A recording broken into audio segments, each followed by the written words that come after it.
Best varicose veins చికిత్సనే పొందండి. నొప్పి లేని చికిత్స కోసం సంప్రదించండి ఎబిస్ హాస్పిటల్. నమస్కారం. విష్ణు పురాణం 25వ భాగంలోకి వచ్చాం. ప్రద్యుమ్నుడు మాయావతి వివాహం జరిగిందని చెప్పుకున్నాం. మాయావతి శంబరాసురుడి దగ్గర నుంచి అతని దగ్గర ఉన్న సమయంలోనే చేప గడుపులో లభించినటువంటి ప్రద్యుమ్నుని పెంచింది. తర్వాత అతన్ని వివాహం చేసుకుందని పురాణం కథలో చెప్పబడిందండి. తర్వాత చెప్తున్నారు, రుక్మిణి యందు కృష్ణ పరమాత్మకి చారుధేష్ణుడు, చారుదేహుడు, వీర్యవంతుడు, సుషేణుడు, చారుగుప్తుడు, భద్రచారుడు, సుచారుడు, మహాచారుడు అని కుమారులు కలిగారు. కడసారి సంతానం ఒక ఆడబిడ్డ కూడా కలిగిందట, చారుమతి అట. మనము కుండిన నగరంలో చారుమతీదేవి అని కథ చెప్పుకుంటూ ఉంటాం. ఎప్పుడది వరలక్ష్మి వ్రతానికి చారుమతీదేవి కథ చెప్తాం కదా. ఈ చారుమతి పేరు ఈ విష్ణు పురాణంలో ఉన్నది, శ్రీకృష్ణుని కుమార్తెగా చెప్పబడుతోంది. తర్వాత ప్రద్యుమ్నుడు ఈ మాయావతితో వివాహం తర్వాత రుక్మి కూతురిని స్వయంవరంలో పెళ్ళాడేట. ఈ రుక్మి ఎవరు? రుక్మిణీదేవి యొక్క అన్నయ్య, కృష్ణుని యొక్క బావమరిది. ఆయన కూతుర్ని వివాహం చేసుకున్నాడు. వాళ్ళ యొక్క కుమారుడే అనిరుద్ధుడు. అయితే రుక్మిణి తర్వాత కాలంలో ఏం జరిగిందో చెప్తున్నారు. ఒకనాడు ముఖ్యులైన దేవతలతోటి ఇంద్రుడు ఐరావతారూఢుడై ద్వారకా నగరానికి వచ్చాడట.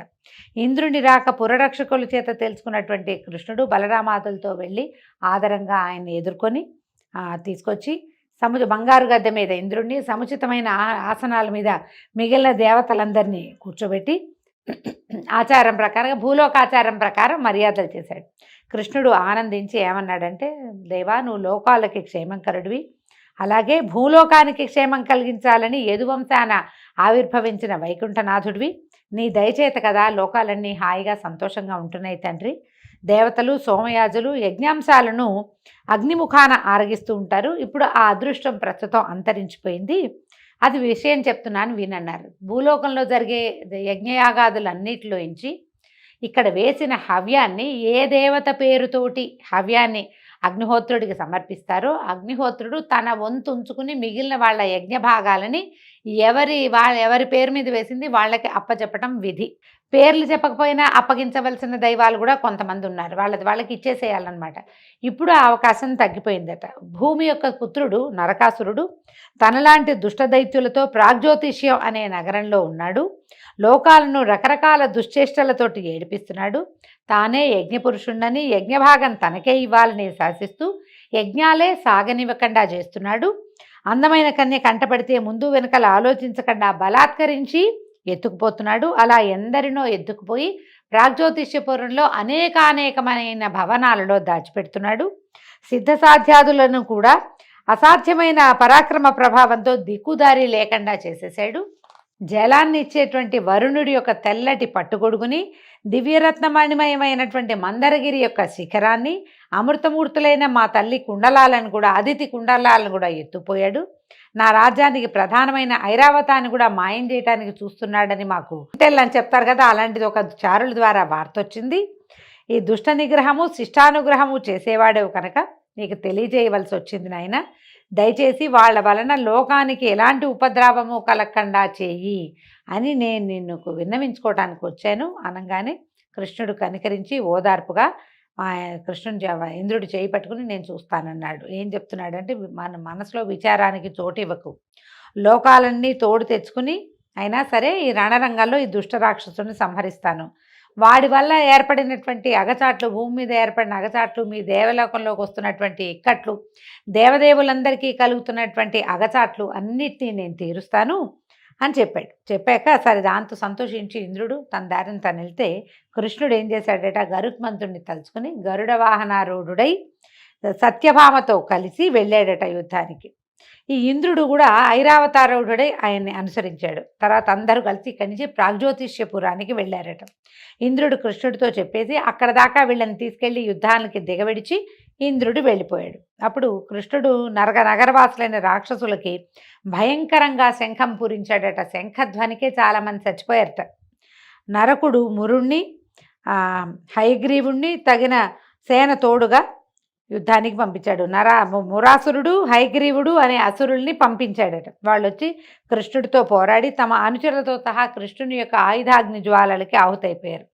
కొన్ని వేల మంది సైనికులతో సహా తన సహచరులు యుద్ధంలో మరణించడం విని నరకుడు కోపించి భీకరమైన చతురంగ బలాలతోటి దారుణాయుధపాణి అయి వచ్చి కృష్ణునిపై ఏకధారగా శస్త్రశస్త్రాలు వర్షించాడు. కృష్ణుడు అవలీలగా తన వింటి ప్రయోగంతో ప్రత్యాయుధాలతోటి చెడగొట్టి చక్రాన్ని ఉపయోగించి నరకుని శిరస్సు తెగవేశాడు. మనం మామూలుగా సాధారణ గాథల్లో చెప్పుకుంటాం. నరకాసురుడిని సత్యభామాదేవి సంహరించిందని, తల్లి చేతిలో మరణం ఉంది అతనికి. సత్యభామాదేవి భూమి యొక్క అవతారం కాబట్టి ఆమె చేతిలో మరణించాడని ఒక గాథ చెప్పుకుంటామండి. విష్ణు పురాణం అలాంటి ప్రతిపాదన చేయటల భగవంతుడి వల్లే మరణించాడని చెప్తోంది. కుమారుని మరణం తెలిసిన భూదేవి బొంగురు గొంతుతో ఏడుస్తూట పరిగెత్తుకుంటూ వచ్చిందట. ఆవిడ మాట్లాడుతుంటే నోట్లోంచి మాట వస్తున్నట్టే లేదనమాట. పద్మాక్ష, మునుపు హిరణ్యాక్షుని వరాహ రూపాన దునిమి నన్ను సముద్రంలోంచి పైకెత్తినప్పుడు నీ అనుగ్రహం చేత కలిగిన కొడుకు వీడు, వీడిని చంపచ్చా? ఏవేవో తప్పులు చేయొచ్చు, వాటిని క్షమించి సన్మార్గాన్ని నడిపించచ్చు కదా, కుమారుణ్ణి చంపావా అని ఆవిడ దుఃఖిస్తే ఈయన అన్నాడట, వసుంధర, నా యందు సద్భావము భక్తి లేనివారు ఆత్మీయులైన కన్న కుమారుడైనా క్షమించేది లేదు. కంసాదులు ఏమయ్యారో నన్ను సర్వాత్మన నమ్మి, ఇప్పుడు వాళ్ళు ఏమయ్యారు మరి? కంసుడు నా సొంత మేనమామ కదా. సర్వాత్మన నమ్మి ధ్యానించే వాళ్ళు పైవారైనా సరే ఆదరిస్తాను. ఎందుకంటే ఈయన చూడండి, ప్రహ్లాద కుమారుణ్ణి ఆదరించాడు. హిరణ్యాక్ష హిరణ్యకశిపులకి స్వయానా కుమారుడైన వాడైనా అతన్ని ఆదరించి తండ్రిని సంహరించాను. లోకానికి అపకారి అయిన నరకుడు కొడుకైనా సరే క్షమించతగదు. సాక్షాత్ ప్రహ్లాదుడు, విభీషణుడు వీళ్ళని నేను ఆదరించాను. శత్రువు యొక్క కుమారుడు, శత్రువు యొక్క సోదరుడు అయినా కూడా. కానీ సొంతవాడైనా కంసుని క్షమించలేదు. నేను అట్లా చేయను అని చెప్పాడు. దుష్ట శిక్షణ, శిష్ట శిక్షణ, తర్వాత ధర్మ సంస్థాపన కార్య లక్ష్యాలతోటే అవనిపై అవతరించాను, నీకు తెలియదా అంటే, సరే అయితే ఇక ఆవిడ ఊరుకుంది, ఒప్పుకొని అయిందేదో అయ్యింది. నరకుని కొడుక్కి పట్టం కట్టి పరిపాలకుడుగా నియమించమని నమస్కారం చేసి వెళ్ళిపోయిందట దుఃఖపడుతూనే. అలాగే అని కృష్ణుడు నరకుని యొక్క పుత్రుణ్ణి రాజాధికారిని చేసి నరకుడు అపహరించినటువంటి అతిథి కుండలాలని ఆవిడ భూదేవి తెచ్చిచ్చింది. భూమిలో దాచిపెట్టాడు వాడు, అవి ఆవిడే పట్టుకొచ్చి ఇచ్చింది. ఈ కుండలాల్ని స్వర్గానికి పంపించేశారు. తర్వాత అయితే అక్కడి నుంచి ఏం చేశాడు ఈ నరకుడు నగరంలోకి, ప్రాగ్జ్యోతిష్యపురంలోకి ప్రవేశించాడు కృష్ణుడు. ప్రవేశిస్తే చెరలో ఉన్న 16,000 మంది రాచకన్యల్ని, తర్వాత అమూల్య రత్నాభరణాలను, మేలుజాతి ఏనుగులను, గుర్రాలను నరకుని కింకర్ల చేత తనే ద్వారకకి పంపించాడట. వరుణుని గొడుగు వరుణునికి పంపించేశాడు. తర్వాత మందరగిరి యొక్క, మందర పర్వతం అంటాం కదా, ఏ మందర పర్వతం? ఈ పాలకడలు చిలికినప్పుడు కవ్వంగా ఉపయోగపడింది కదా, దాని మీద రత్నాలు ఉన్నటువంటి శిఖరం ఉండేదట. ఆ శిఖరాన్ని వీడు తెచ్చేసాడు నరకాసురుడు. అందుకని ఆ శిఖరాన్ని మళ్ళీ తీసుకెళ్ళి ఆ గిరికి హత్తించి గిరికి సమర్పించాడట. సమర్పించి సత్యభామతో అమరావతికి వెళ్ళి తన రాక తెలుపుతూ పాంచజన్యాన్ని పూరించాడట.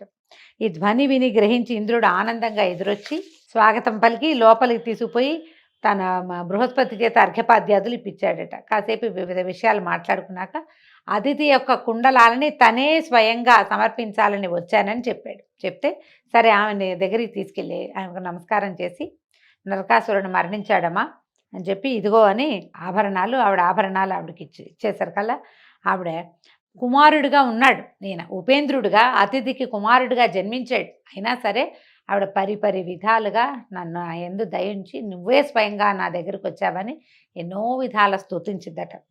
అయితే అడిగింది, కల్పవృక్షాన్ని ఆశ్రయించి కట్టుకునే గోచి అడిగినట్టు ఆనాడు నువ్వు నాకు ప్రత్యక్షమైన రోజున ముక్తి కోరకుండా కొడుగ్గా నా కడుపును పుట్టమని కోరాను అనేసరికల్లా అప్పుడు అన్నాడట ఆయన, ఉపేంద్రుడిగా జన్మించాడు ఈయన, ఇంకా వామనుడిగా జన్మించాడు, ఎన్ని రకాలుగానో వీళ్ళకి జన్మించాడు ఆయన. కనికరంగా ఒక చూపు చూసి చిరునవ్వుతో అన్నాడు, అమ్మా అలా ఎందుకంటావు, నువ్వు పుణ్యచరిత్రవి, దేవతలకి కన్నతల్లివి, పరమ పతివ్రతగా ప్రసిద్ధురాలైన పుణ్యరాశివి, నీకు మోక్షం పెద్దదా? నీకు మోక్షం పెద్దది కాదు, నీ అంతటి నువ్వే సాధించుకోగలుగుతావు. నా మీద ప్రీతితోటి కదా నన్ను సంతానంగా పొందాలని కోరుకున్నావు. ఎప్పటికీ అతిథి కుమారులలో నేను కూడా ఒకటిగా ఉండటమే నాకు సంతోషం అని చెప్పాడట భగవంతుడు. ఇట్లాంటి అంటే ఎలా అయ్యాడు చూడండి, ఆవిడని ప్రార్థించడం కాకుండా ఆయన కూడా నేను నీకు కుమారుడిగా పుట్టడమే నాకు ధన్యత అని భగవంతుడు ఆమె యొక్క ప్రీతిని, ఆమె మీద ఉన్న ప్రేమని అట్లా మాటల్లో చెప్పాడనమాట. అయితే సతీదేవి సత్యభామని తీసుకొచ్చి ఇలా చూపించిందట. తీసుకొచ్చి ఇదిగో కృష్ణుని యొక్క అష్టభార్యల్లో పరమ ప్రీతికరమైన భార్య ఈవిడేనని చూపిస్తే అప్పుడు ఆవిడ కోడల్ని ఆదరించి, అమ్మాయి నా అనుగ్రహం వల్ల చాలా కాలం ముసల్తనము అందవికారమైన రూపము లేక సౌభాగ్యవతి అయి భోగభాగ్యాలను అనుభవిస్తూ హాయిగా ఉండు అని వరం ఇచ్చిందట. చాలా కాలం వృద్ధాప్యం రాకుండానే ఉందట సత్యభామాదేవి చివరి వరకు కూడా. ఆ తర్వాత తల్లి మాటపై కృష్ణుడి ద్వారక వెళ్ళటానికి అంగీకరించగా కృష్ణుడు బయలుదేరి వెళ్ళాడట. గరుడుడిపై నందనవనం ప్రాంతం వైపు నుంచి వెళ్తుంటే దివ్య కుసుమ పరిమళంతో తుమ్మెదల ఝంకారంతో మందవాయువు సత్యాకృష్ణులకు స్వాగతం పలికిందట.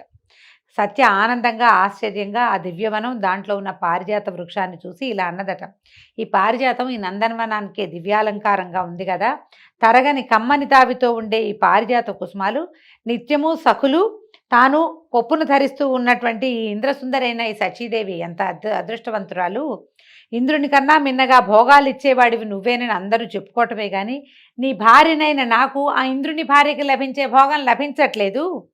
ఇలాంటి దివ్య కుసుమ ధారణ అద్భుతమైన పుష్పాలని తల్లో పెట్టుకునేటువంటి అవకాశం భోగం నాకు లేదు కదా. సరే, ఇప్పుడు నేను నీతో యుద్ధానికి వచ్చాను, నువ్వు నా కోరిక తీర్చు.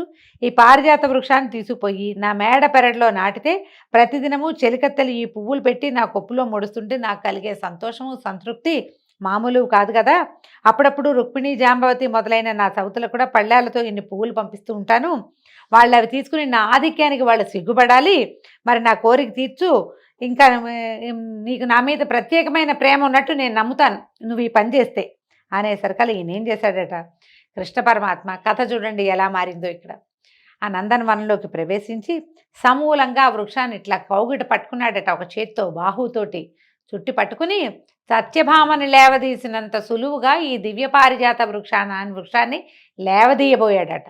దిగిపోయేసరికల్లా వనపాలకులు పరిగెత్తుకుంటూ వచ్చి, ఈ చెట్టు ఏమయ్యా, ఈ చెట్టు పుష్పాలు దేవరాజు భార్య సతీదేవి ముడుచుకోవాలి కానీ మానవాంగలకి నిమేషులు చేయవలసిన పని కాదు, మీకు రెప్పపాట్లు ఉన్నాయి, అనిమేషులు అలంకరించుకోవాల్సినటువంటి పువ్వులు ఇవి, మానవాంగలకి అవకాశం లేదు. ఈ విషయం తెలిస్తే ఇంద్రుడు అలిగి ఎంత కోపం తెచ్చుకుంటాడో.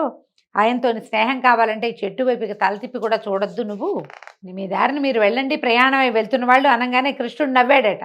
నవ్వి ఊరుకున్నాడు ఆయన ఏమల్లా. కానీ సత్యభామ ఒప్పుకోలేదట. చాలించండి మీ మాటలు, ఎక్కడ ఇంద్రుడు, ఎక్కడ శచి, ఎక్కడ పారిజాతం, ఇది సముద్రంలో నుంచి వచ్చింది, క్షీరసాగరంలో నుంచి వచ్చింది కదా పారిజాత వృక్షం, ఇది అన్ని లోకాల వారికి దీని మీద అధికారం ఉంది. కాగా నా భర్త అయినా సామాన్యుడిగా చూసి ఏదో పిచ్చిబాగులు బాగుతున్నారు. మీ ఇంద్రుడికి మీ దేవతలకు ఆరాధ్యుడైన మహానుభావుడు, వీళ్ళంతా ఇప్పుడే ఇక్కడ ఆరాధించడం మీ శచికి తెలియదు, ఇప్పుడు ఇంత ఆరాధించారు. ఒకవేళ ఆవిడ భర్తకి శచీదేవి భర్తకు కనుక భుజబలం ఉన్నట్టయితే నా మొగుడు భర్తని ఎదిరించి ఈ చెట్టుని దక్కించుకోమను, అనవసరమైన గొణుగుడు ఎందుకు అని ఆవిడ సంబంధం లేని శచీదేవి పేరెత్తి యుద్ధానికి పురికొల్పింది సత్యభామాదేవి. స్త్రీలు ఇలాంటి పనులు చేస్తారని చెప్తున్నాడండి. ఒట్టి పుణ్యానికి రెచ్చగొడతారనమాట. వాళ్ళు వద్దన్నారు. ఈయన ఓసారి నేను ఇంద్రుడిని అడుగుతాను, ఇంద్రుడితో మాట్లాడతానంటే సరిపోయేది.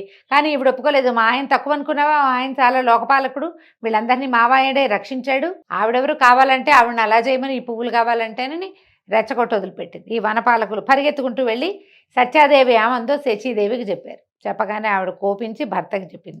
ఇంద్రుడు కోపించి చతురంగ బలాలతోటి కృష్ణుడి మీద యుద్ధానికి వెళ్ళాడట. యుద్ధం మహోద్ధతంగా జరిగింది. కృష్ణుడు లోకభీకరంగా పాంచజన్యం పూరించి విల్లు సారించి ఏకధాటిగా శరప్రయోగం చేశాడు. దేవబలాలు విజృంభించి దివ్యమంత్ర ప్రయోగంతో అస్త్రశస్త్ర ప్రయోగం చేయగా కృష్ణుడు కూడా తాను ప్రత్యస్త్రాలు ఉపయోగించి సురలను యుద్ధపరాంగుముఖుల్ని చేశాడు. అలాగే గరుత్మంతుడు కూడా ముక్కుతో కాళ్లతో సుర సైనికుల్ని చీల్చి చెండాడాడు. ఇంతలో ఇంద్రుడు ఐరావతారూఢుడై తన సైనికులతోటి వచ్చి వజ్రాన్ని కృష్ణుడి మీద ప్రయోగించాడు. అయితే అది కృష్ణుడి మీదకి వచ్చి ఆయన ఏం చేయలేక పక్కకి వెళ్ళిపోయింది. అంతలో కృష్ణుడు ఏం చేశాడు, యుద్ధోన్మత్తత, మన పోట్లాడుతుంటే ఇంకా అయిపోతుంది, ముందేదో మాటలు వస్తాయి, తర్వాత చేతులు కలుస్తాయి, తర్వాత జుట్లు పట్టుకుంటారు, కాళ్ళు చేతులు అన్నీ లేస్తాయి కదా, ఎవరైనా దానికి అతీతులు కాదు.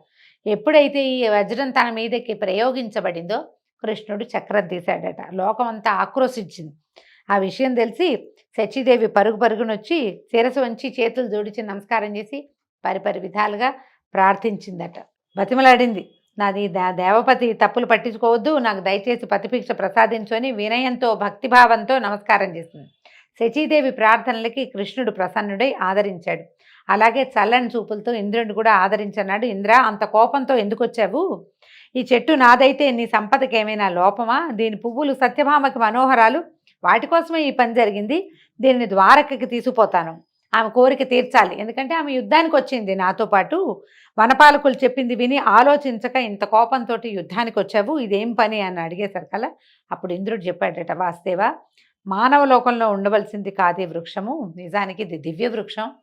మనుషులకి నిద్రాహారాలు చాలా ఉంటాయి, మానవ లక్షణాలు, వాటి మధ్య ఉండదగింది కాదు.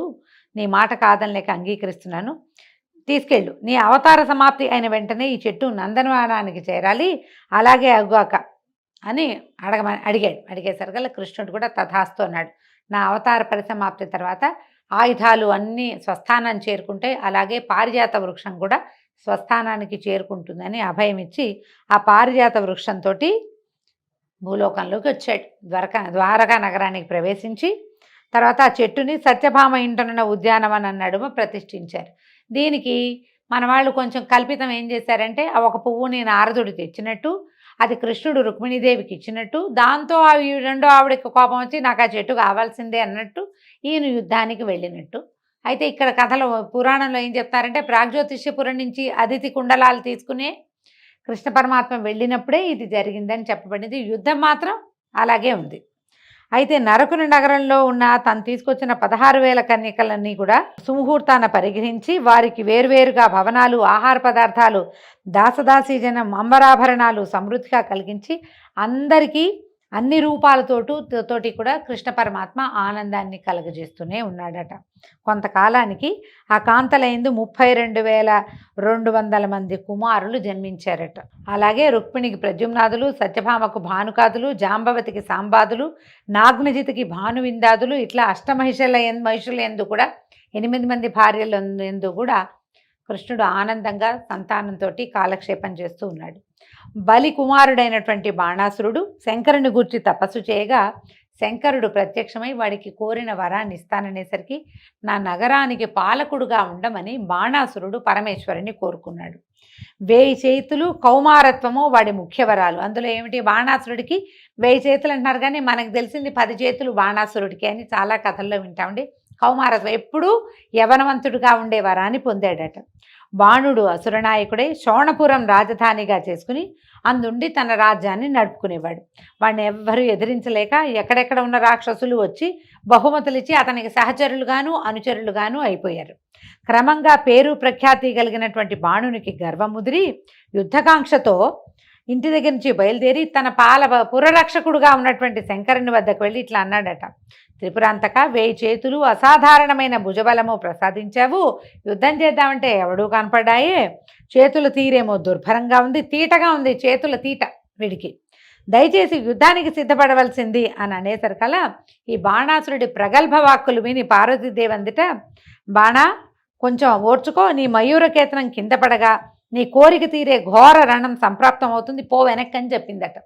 ఎప్పుడైతే నీ మయూర ధ్వజం, అతని ధ్వజం మయూరమట, అది కింద పడుతుంది ఒకనాడు, అప్పుడు నీకు యుద్ధం ఈ తీట తీరుతుంది, పరమేశ్వరుని యుద్ధానికి ఆహ్వానించద్దు, వెనక్కి వెళ్ళిపోమని ఆవిడ ఆజ్ఞగా చెప్పింది.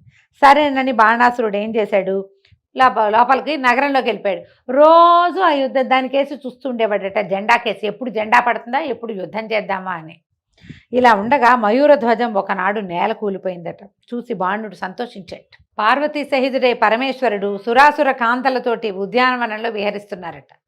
పార్వతీ పరమేశ్వరులు ఇద్దరు ఉన్నారు. బాణాసురుడి శోణపురానికి రక్షకులుగా, నగరపాలకులుగా ఉన్నారు.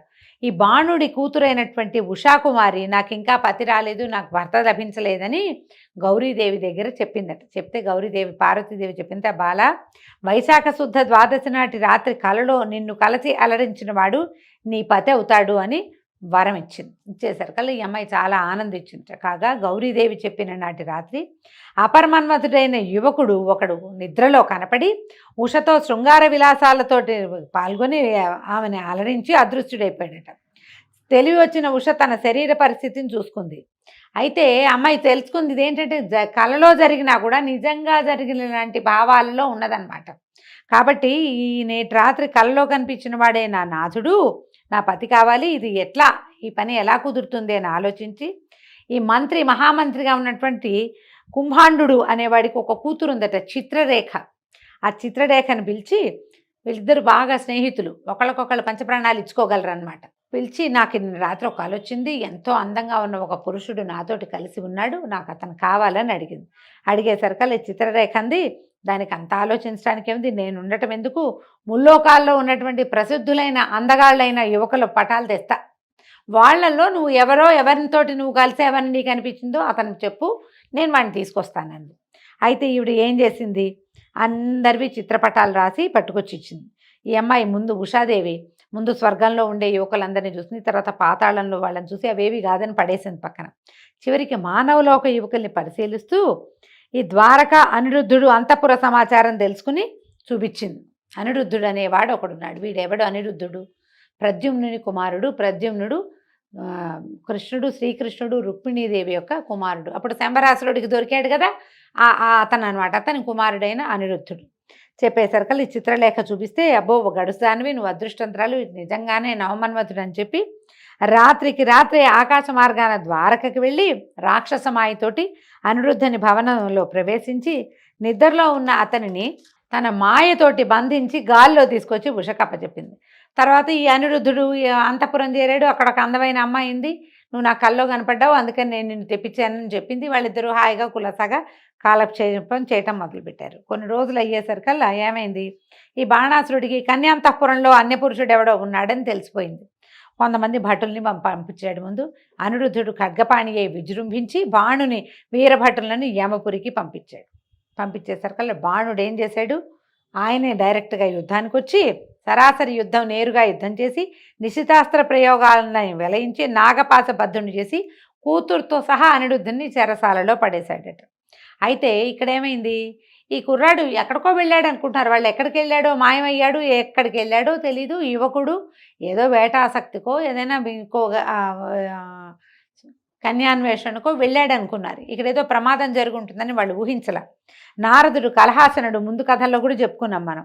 ద్వారకకు వెళ్ళి కృష్ణుడిని దర్శించి పార్వతీదేవి బాణాసురుని కూతురైన ఉషకి ఏం చెప్పిందో, ఆ తర్వాత అనిరుద్ధుడిని బాణుడు ఎట్లా నాగపాశబద్ధుని చేసి చెరలో ఉంచాడు, ఈ మొత్తం మధ్యలో చెప్పుకున్న కథ అంతా తీసుకెళ్ళి అందించగానే వెంటనే కృష్ణుడు బలభద్ర ప్రద్యుమ్నాదులు రణకోవిదులు వెంటరాగా గరుడవాహండై శోణపురానికి వెళ్ళి లోకభీకరంగా పాంచజన్యాన్ని పూరించాడట. ఆ శంఖధ్వనికి జగమంతా తల్లడిల్లిపోయింది. అంతలో శివుడు పురరక్షణకి ఒక జ్వరశక్తిని కల్పించి పంపించాడట. అయితే ఆ జ్వరశక్తి బయటకు వచ్చి మంత్రించిన భస్మాన్ని బలభద్రుడి మీద జల్లిందట. ఆ భస్మం మీద పడేసరికల్లా బలరాముడికి ఒక వేడి వచ్చేసింది. జ్వరం అంటే టెంపరేచర్ మామూలు జ్వరమే, ఒళ్ళంతా ఉడికెత్తిపోయింది. ఆ జ్వరంతో స్పృహ తప్పిపోయాడట. తప్పేసరికల్లా ఆయన తీరు చూశాడు. చూసి కోపము సంతాపము, మా అన్న మీదకే వస్తావంటే అన్న మీదకి వస్తే కృష్ణుడి మీదకి వచ్చినట్టే. అయితే ఇంత జ్వరంతో స్పృహ తప్పిపోయిన బలభద్రుడిని లేవదీసి కౌగులించుకున్నట్టు. ఈయనేమిటి పూతన దగ్గర చనుబాలు దాగి ఒక గుక్కెడి పాలతో దాని ప్రాణాలు హరించినవాడు. జ్వరం ఒక లెక్క. ఈ కావుగలించుకునేసరికల్లా ఆయన జ్వరం అంతా వదిలిపోయి ఈయనకి స్పృహ వచ్చేసింది. ఒక సింహనాదం చేశారట. కృష్ణుడి శక్తికి ఆ చుట్టుపక్కల ఉన్న వాళ్ళంతా ఆశ్చర్యపోయారు. అంత జ్వరం, ఒళ్ళు కాలిపోతూ ఒంట్లోంచి పొగొస్తూ స్పృహ తప్పిన వాడిని క్షణాల్లో మామూలుగా చేసేసాడని. అక్కడి నుంచి కృష్ణుడు ఏం చేశాడట, తన ఆత్మశక్తితోటి శీత జ్వరం అతి చల్లదనాన్ని కలిగించాడనమాట. దాన్ని కల్పించి పంపించేసరికల్లా అది నగరంలో ప్రవేశించి, అంతకుముందు శివ జ్వరశక్తి ఉంది కదా, దాన్ని లాక్కొచ్చి కృష్ణుడి ముందు నుంచోబెట్టిందట. ఆ జ్వరం కృష్ణుడికి సాగలపడి మొక్కి సాగిలపడిపోయింది నేల మీద. శరణు కాపాడు, ఈ అతి చల్లదనాన్ని భరించలేకపోతున్నాను అని చెప్పి శరణు కోరేసరికల్లా కృష్ణుడు కనికరించి భయపడకని వీళ్ళిద్దరిని లేవదీసేట. 2 జ్వరాలని, ఒకటేమో శివశక్తి జ్వరం అతి వేడి, రెండోది విష్ణుశక్తి జ్వరం అతి చల్లన. హరిభక్తి లేని మూడుల్ని పట్టి పీడిస్తూ ఉండండి అని వాళ్ళిద్దరిని పంపించేసేట. అక్కడి నుంచి వాళ్ళు విష్ణుభక్తి లేని వాళ్ళందరినీ ఆవేశించి పీడిస్తాయి. జ్వరం ఎవరికైనా ఎక్కువ రోజులు ఉందంటే వాడికి విష్ణునామ సంకీర్తన చేస్తే వాడితో జ్వరం తగ్గిపోతుందని మనకి విష్ణు పురాణం తెలియజేస్తుంది.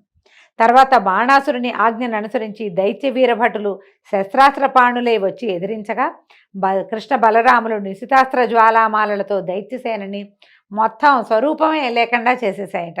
అంత శంకరుడు కొడుకులతో ప్రమధులతో వచ్చి కృష్ణుడిని ఎదిరించగా ఇద్దరికి కొన్నాళ్ళు యుద్ధం జరిగిందట. శివుడు కృష్ణుడు కూడా పోరాడుకున్నారు. దారుణమైన పోరాటం జరిగింది. ఒకనాడు శంకరుడు ఏం చేశాడట, బాణాసురుడిని ప్రోత్సహించాడు. నా చేతుల తీట పోయేలాగా యుద్ధం జరగాలన్నావు కదా, ఇగో ఈ కృష్ణుడు వచ్చాడు, అతన్ని ఎదిరించు, నీ తీట బాగా వదులుతుంది అని చెప్పాడనమాట. కోరిక తీరుతుంది, నీ తీట తీరుతుంది అనేసరికల్లా ఈ బాణాసురుడు నగరం నుంచి, ఇంతకాలం ఏమిటి ఆయన నగర రక్షణ చేస్తున్న శివుడే పోరాటాన్ని జరిపాడు. ఇప్పుడు ఇక రాజుగారే రంగంలోకి దిగాడనమాట. ఎంతో సేనని తీసుకొచ్చి కృష్ణుడిని ఎదిరించాడట. అక్కడి నుంచి ఇంకేముంది, కృష్ణుడి దగ్గర ఉన్న చక్రాయుధంతో బాణాసురుడి చేతులన్నీ తెగ్గొట్టేశాడు. హనుమాచార్య కీర్తనలో ఒక ఇది కూడా ఉంది, చెండిన బాణుని చేతులతో అని. బాణాసురుడి యొక్క చేతులని 1000 చేతులు వదిలేసే తెంపేశాడు, 2 చేతులు మాత్రం మిగిల్చాడు. వాడు స్వహస్తాలు అంటే సహజంగా వాడు పుట్టుకతో వచ్చిన చేతులు తప్ప పరమేశ్వరుడి వల్ల ఆ శక్తి వల్ల అతనికి లభించినటువంటి చేతులన్నింటినీ తెగటార్చేశాడు చక్రంతో. చేసేసరికల్లా అప్పుడు శంకరుడు వచ్చి, వాసుదేవ బాణుని ప్రాణాలు తీయకు, నా భక్తుడు, నా మాట మన్నించు, నీ భక్తుని కుమారుడు కూడా, బలి యొక్క కుమారుడు నా యొక్క భక్తుడు అని చెప్పి వీడిని ప్రాణాలతో వదిలిపెట్టు అనేసరికల్లా సరే ప్రాణాలతో విడిచిపెట్టబడినటువంటి బాణాసురుడు కారాగారంలో బంధించిన నాగపాశ బంధుడుగా ఉన్నటువంటి అనిరుద్ధుడిని తన కూతుర్ని కూడా తీసుకొచ్చి ద్వారకకి తీసుకొచ్చాడు, వీళ్ళకి అప్పచెప్పాడు. అప్పుడు వీళ్ళకి వివాహం చేసి ద్వారకా నగరానికి తెచ్చుకున్నారు. అంతా సుఖంగా సంతోషంగా ఉన్నారట. అయితే తర్వాత గాథ చెప్తున్నారండి. అయితే ఈ ఉషాపరిణయ గాథతోటి ఈరోజు విష్ణు పురాణం సమాప్తం అండి. రేపు ఉదయం మళ్ళీ తర్వాత గాథలో పౌండ్రక వాసుదేవుణ్ణి విష్ణుమూర్తి ఎట్లా సంహరించాడో రేపు భాగంలో తెలుసుకుందాము. నమస్కారం.